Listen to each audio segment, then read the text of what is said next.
네, 안녕하십니까. 예, 국제거래법 6주차 제후반부 강의를 시작하도록 하겠습니다. 네, 우리가 이제 상품무역규범 하고 있습니다. 부속서 1A, 부속서 1A고요. 이 상품무역규범은 이제 서비스무역규범이나 지적재산권 규범하고 달리 지금 1994 가트서부터 여러 10개 협정이 지금 들어와 있습니다.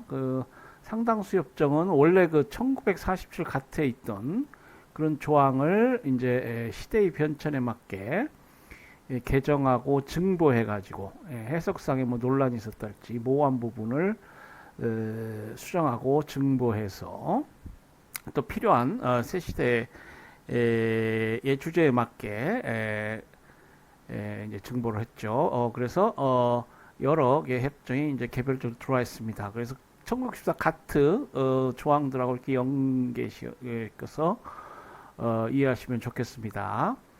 자, 그래서 여러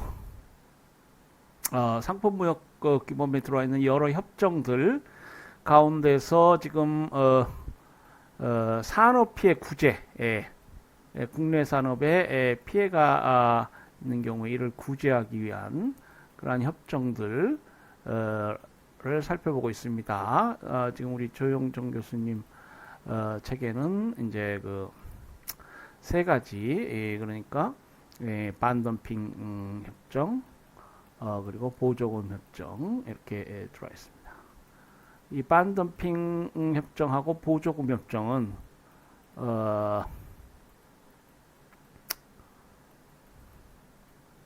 상대방 국가, 상대방 기업의 불법성이 있다.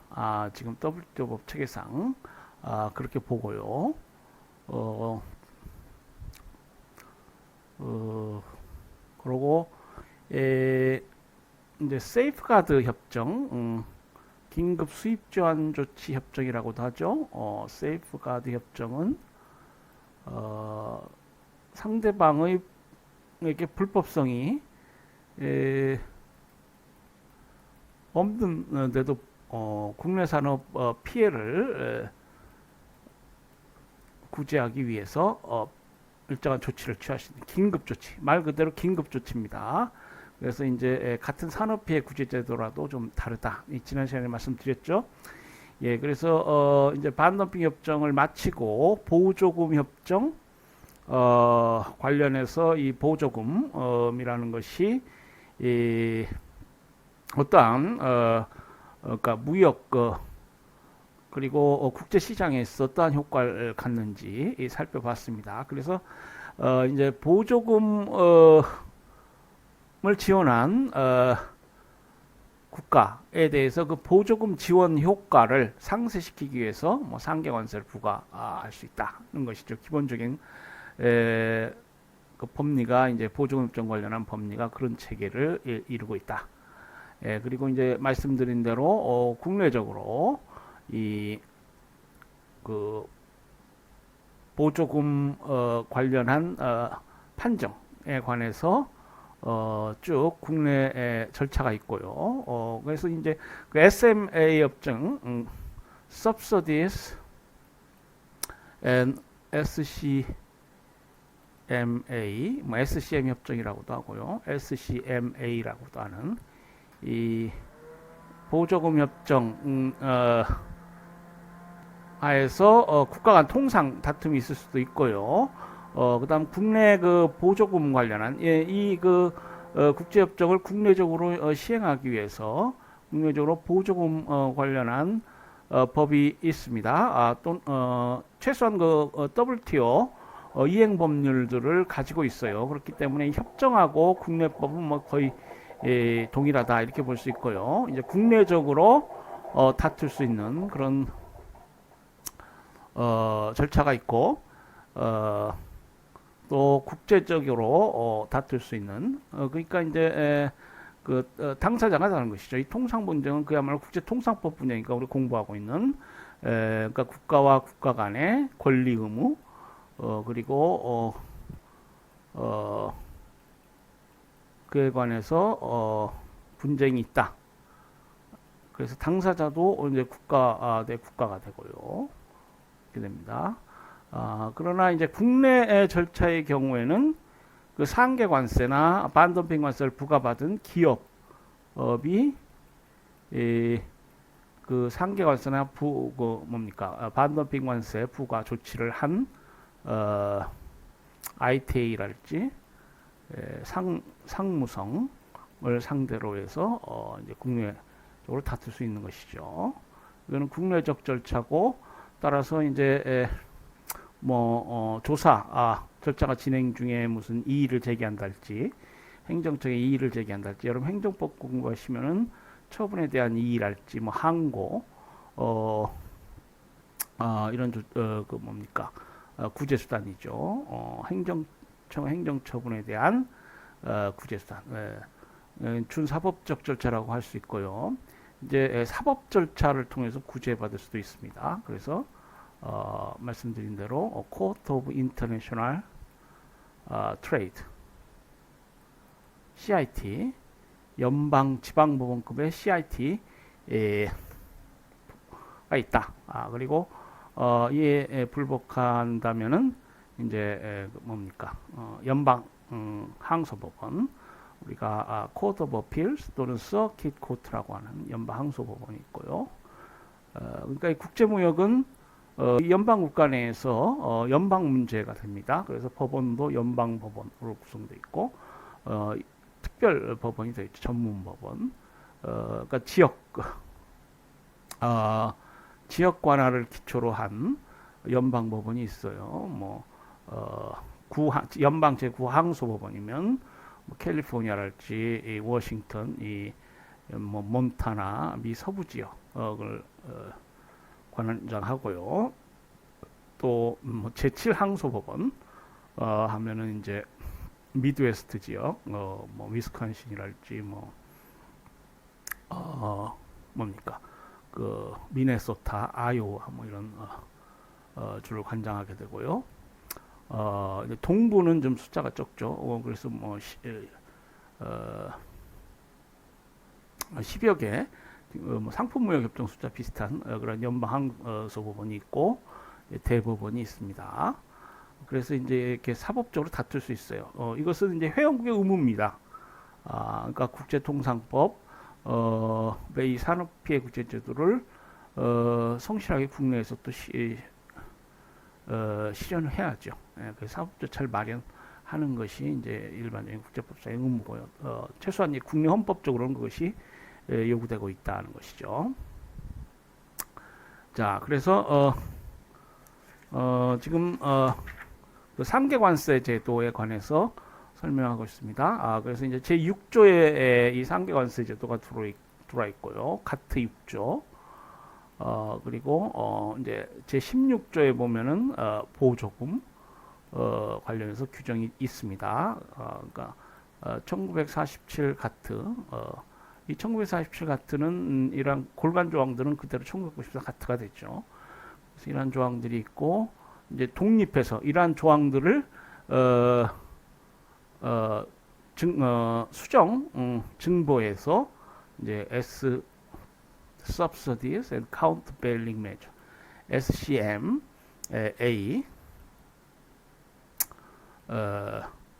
독립된 협정이 체결되어 있다. 그래서 이제 뒤에 연역에 나오겠습니다. 자, 상계관세 제도 관련한 설명이 쭉 되어 있습니다. 보조금 지급 상품을 수입하는 수입국 입장에서는 보조금의 지급으로 경쟁력이 강화된 상품의 유입으로 인해 국내 산업에 피해가 발생할 수 있다는 것이죠. 그러니까 이 상계관세를 부과해서 그 보조금 지급 효과를 상쇄한다.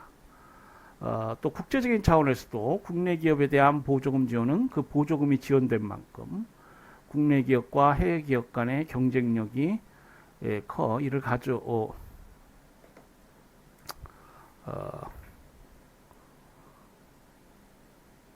그래서 이제 경쟁력이 강화된 그러한 상품, 경쟁력의 차이를 가져오게 하고, 그래서 국제무역의 흐름에 커다란 영향을 미치고 무역을 왜곡시킨다.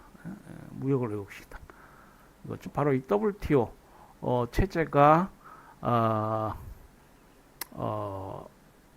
문제시하는 것이 바로 이 무역 왜곡 효과입니다. 그러니까 무역에 관련한 국제 시장 이 자연적으로 자유롭게 그러니까 그리고 차별받지 않게 기업들이 경쟁할 수 있는 그런 구조가 돼야 된다. 이것이 바로 WTO법의 핵심 취지입니다. 그 보조금은 국제적 규제의 필요성이 있고요. WTO법은 이걸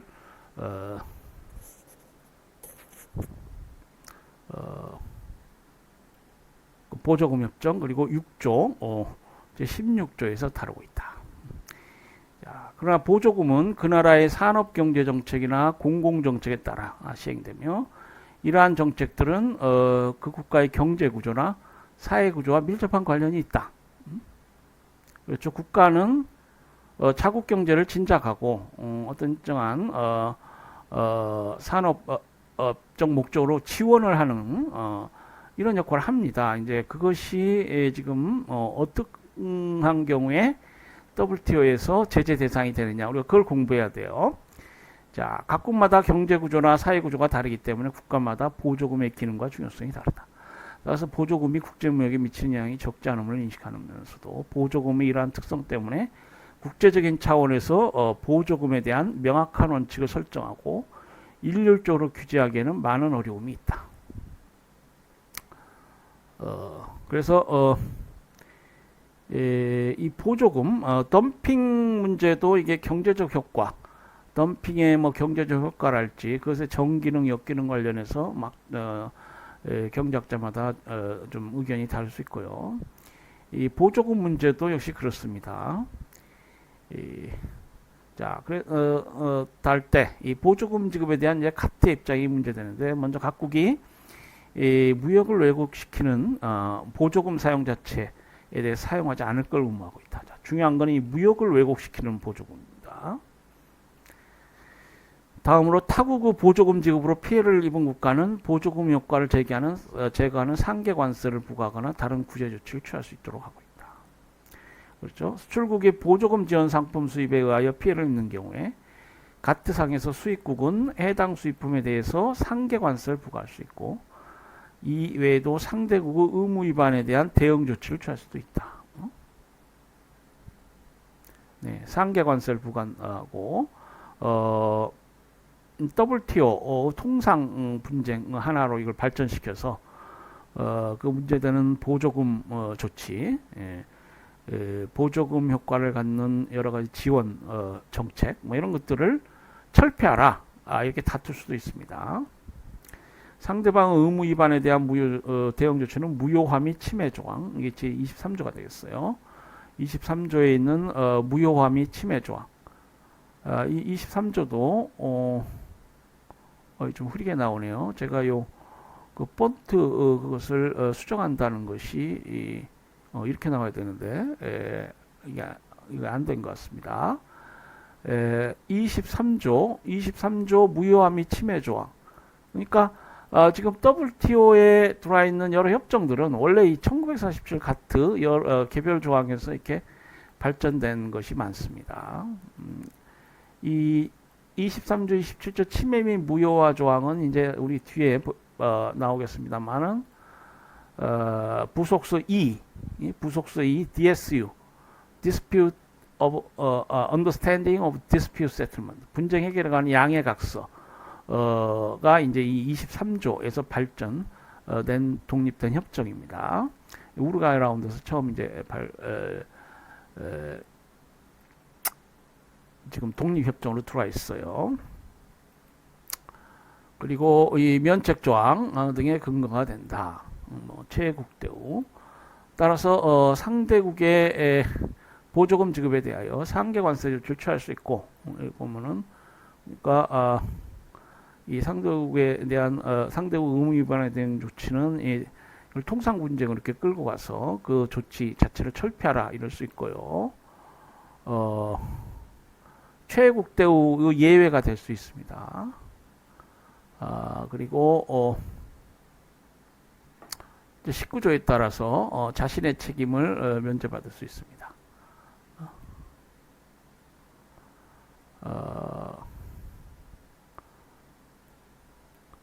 그래서 보조금 지원 여부와 그 규모를 정확하게 판단해서 문제는 이제 상계 관세 부과 이것이 가장 대표적인 조치고 지금 WTO 협정이 인정하고 있는 구제선으로서 가장 첫 번째 것인데 그러려면은 그 보조금 지원 여부 그 규모 이걸 판단해야 됩니다.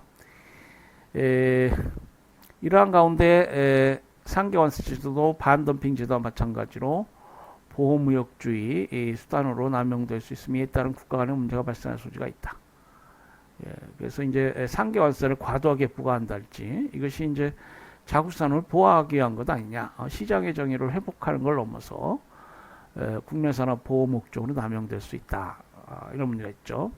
그래서 덤핑 경우와 마찬가지로 세계 각국은 상계 관세 제도를 객관적이고 공정하게 시행하기 위하여 이를 담당하는 별도의 독립적인 조치를 설치하여 이에 의하여 운영되는 것이 일반적이다. 그래서 이 상계관세 제도의 이 시행 있어서 이게 객관적이고 그러니까 객관성과 공정성을 담보하는 그런 문제가 있습니다. 그래서 우리나라 경우도 이제 위원회 제도, 무역위원회, ITA가 있어서 국내 산업 피해 관련해서 조사하고, 뭐 미국도 같은 이름의 기구가 있죠. 이 독립위원회, 그러니까 기구의 성격이 독립위원회 제도로 이렇게 되어 있습니다. 그래서 본래의 그러니까 라인 오서리티라고 그러죠. 명령 상명 하복 관계 그런 기구가 아니고 전문가들이 모여가지고 독립적인 판단을 제공하는. 그리고 이제 WTO에는 엑스퍼트 그룹이라고 해서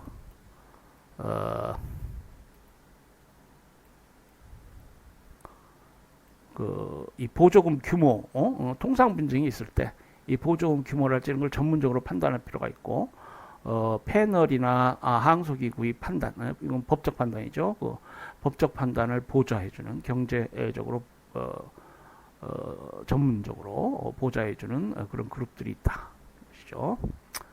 자, 이 보조금 문제 그리고 그에 대한 상계 관세 부과 이런 문제들 그리고 그것의 어떤 규범적 발전은 이제 쭉 어떤 연역을 가지고 있습니다.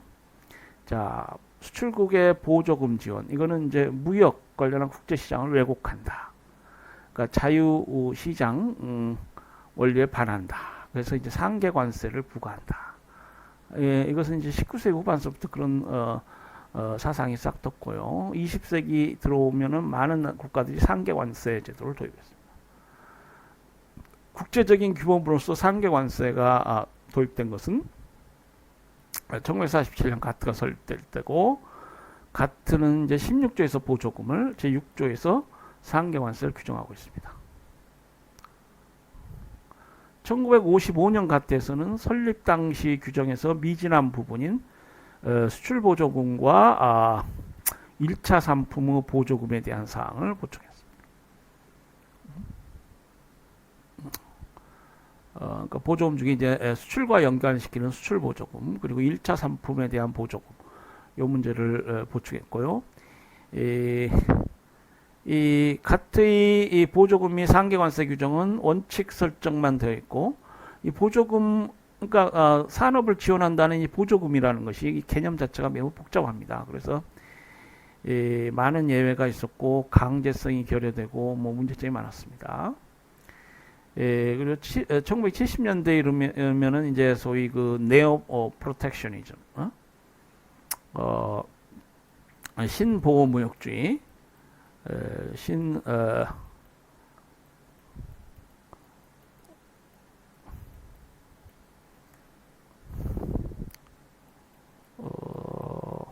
신보호무역주의, 소위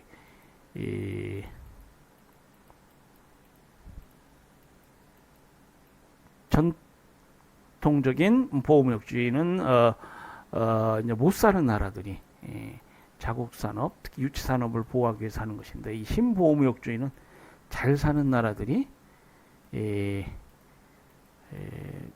못 사는 나라들의 자국 시장의 어떤 급속한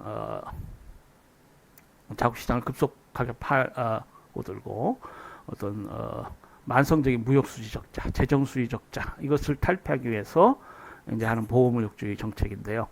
70년대, 80년대, 특히 70년대까지는 이 보호무역주의 성향이 굉장히 강합니다. 이것은 이제 국내산업 보호 정책이랄지 이런 것이 많이 사용되었다는 걸 말합니다. 그래서 동경 라운드는 1970년대 라운드죠. 이 가트의 보조금과 상계관세에 관한 규정을 보완하고 명확하게 하기 위하여 보조금 및 상계관세에 관한 협정, 원어로는 Agreement on Interpretation and Application of Article 6, 610,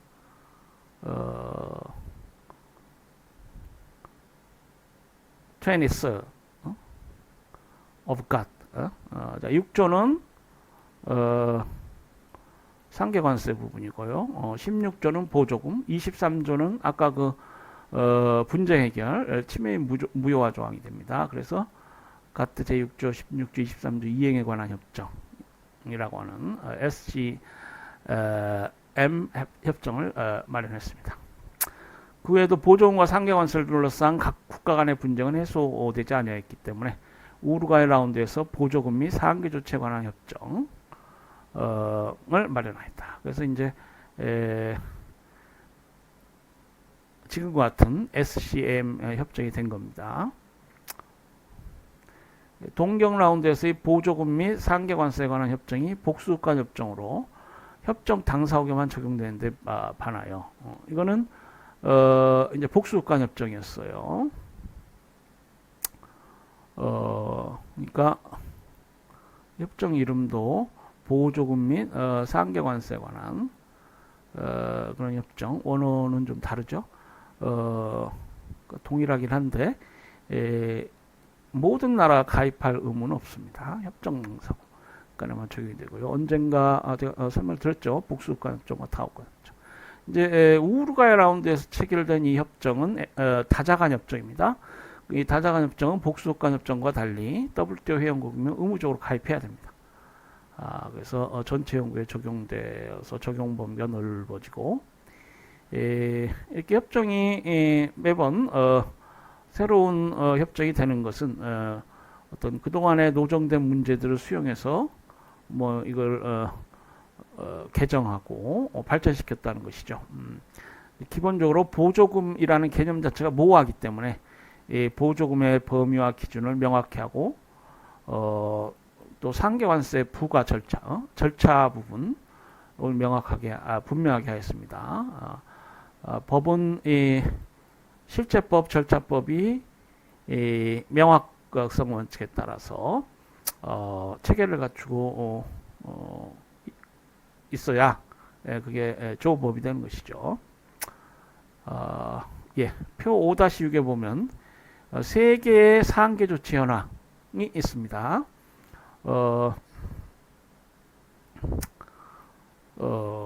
그래서 이제 1996년서부터 2007년까지 언젠가 그 반덤핑 협정 관련해서 뭐 비슷한 우리가 통계를 본 적이 있는데요. 역시 그때는 뭐 인도였나요? 뭐 그러나 이제 미국도 반덤핑 조치를 많이 발동한 나라입니다. 미국, EU, 뭐 경제 규모가 원래 크고 그러니까. 이제 보조금 관련해서는 지금 그때 인도가 나왔었는데 뭐 없네요. 미국이 총 82건, EU가 46건, 캐나다가 22건, 남아공이 11건. 보조금에 비해서 훨씬 그 조치 현황 그 통계가 숫자가 적네요. 우리나라는 이제 그 보조금 및 상계 조치 현황, 그러니까 보조금 및 상계 조치 현황 관련해서 그렇게 이 상계 조치를 많이 발동한 나라는 아닌라고 할 수 있습니다.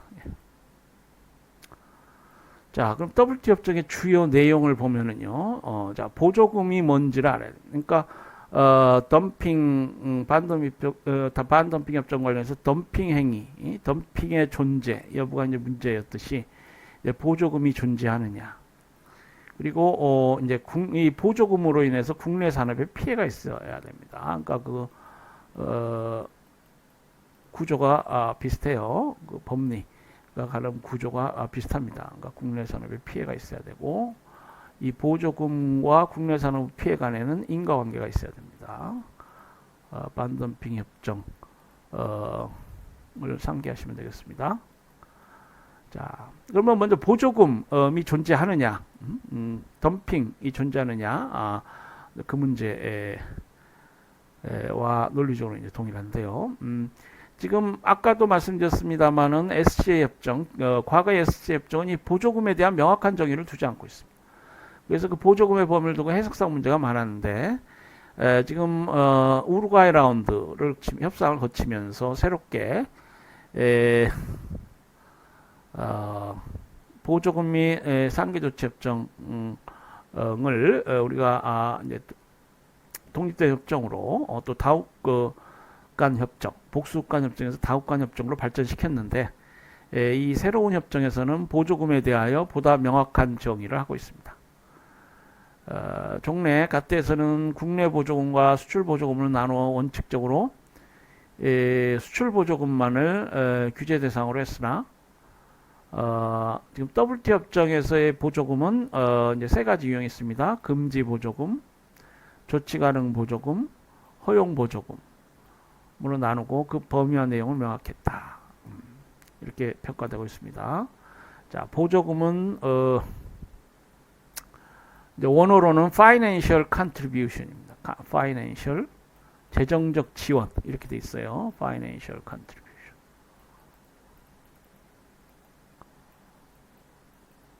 보조금은 정부에 의한 정부의 무상 지원, 대출, 지분 참여 등과 같은 직접적 자금 지원. 정부가 무상으로 지원한다. 또 대출해준다. 물론 이 대출은 이제 시중 상업은행보다 더 유리한 이율에 따라 대출해주겠죠. 아니면 어떤 경우에는 이자 없이 대출해주는 이런 거는 다 재정적 기여고요. 보조금 정의를 충족시킵니다. 또 그 주식을 사준다거나 뭐 이런 것이죠. 또 세액 공제, 법이 부과해야 될 세액을 공제해준다든지, 물론 이 뭐 세법이나 그 시행령을 조정해야 되겠죠. 일반 사회 간접시설 이외의 재화와 용역의 제공 또는 재화의 구매. 그러니까 그 산업 분야 또 기업 그 산업 분야 기업이 필요한 재화 용역을 제공해 준다. 언젠가도 말씀드렸죠. 뭐 고속도로를 건설한다거나 뭐 항만 무역항 시설을 증보한다거나 새로운 무역항을 건설한다거나 이런 건 일반 사회 간접 시설입니다. 그러니까 국가가 해야 될 일이고 이건 보조금이라고 할 수 없어요. 그러니까 거기에 해당하지 않는 어떤 특별한 성격의 재화 용역 제공, 재화 구매 이런 것들이 이제 보조금 조치, 기업에 대한 산업에 대한 지원이 되겠습니다. 이상의 행위는 정부가 자금 공여 기업이나 민간 기업을 활용해서 행하는 경우에도 동일하게 취급된다. 그렇죠. 이런 경우에는 정부 자금 공여 기관이나 민간 기업이 정부의 수족이 되는 거니까 정부 행위하고 동일시할 수 있습니다. 자, 우리가 문제 삼는 것은 보조금으로서 문제 삼는 것은 정부, 국가입니다. 정부의 일정한 조치예요. 그러나 그것이 이렇게 민간 기업을 통해서 하더라도 이게 정부의 조치로 정부의 조치와 동일시할 수 있는 경우가 많습니다. 물론 순수한 민간 보조금은 제외되겠죠. 어떠한 형태의 정부 개입도 없으면은 그거는 보조금 조치 WTO가 문제하는 그러니까 WTO 보조금 협정상 법적 개념으로서 보조금이라고 할 수 없습니다. 상계 조치 발동을 위해서는 보조금 의무 성격의 특정성이 있어야 한다. 특정성 이제 원어로는 스피시피시티라고 불러요. 스피시피시티. 보조금에 대한 특정성. 특정성이란 보조금의 수혜 자격과 금액에 대한 객관적인 기준과 조건을 사전에 설정하지 않고 특정 기업, 특정 산업 혹은 특정 지역의 산업이나 기업에만 불공평하게 수혜가 주어지는 것을 말한다. 자, 그래서 아까 그 일반 사회간접시설 비슷하게요. 보조금에 대한 수혜 자격과 금액이 법에 또는 무슨 대통령령에 객관적인 기준과 조건을 내용으로 해서 사전에 미리 설정했다. 국가가 할 수 있는 일이라고 봅니다. 그러나 특정적 보조금은 이제 불법하게 보는 것이죠. 공여기관 또는 관련 법률에 의하여 보조금 지급이 일부 기업에 한정되는 경우 특정성이 인정된다. 반면 공여기관 또는 관련 법률에 의하여 보조금의 수혜 기준 및 금액에 대한 객관적 기준과 조건이 명확히 설정되어 그 기준이나 조건에 따라 자동적으로 결정되는 경우에는 특정성이 없다고 보게 된다.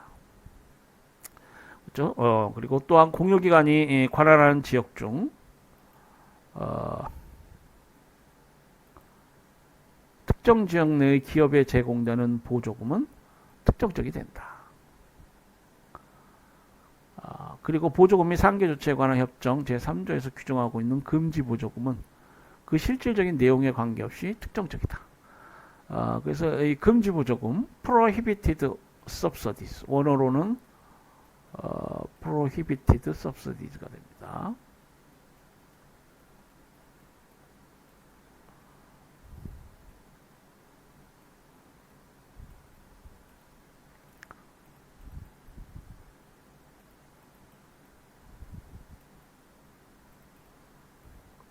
그래서 이 금지 보조금은 특정성 여부에 관계없이 그러니까 특정성 문제는 actionable subsidies 조치 가능 보조금의 경우에 문제됩니다. 금지 보조금은 수출 보조금 그리고 국내 보조금 국내 보조금은 이제 수입 보조금이 되는데요.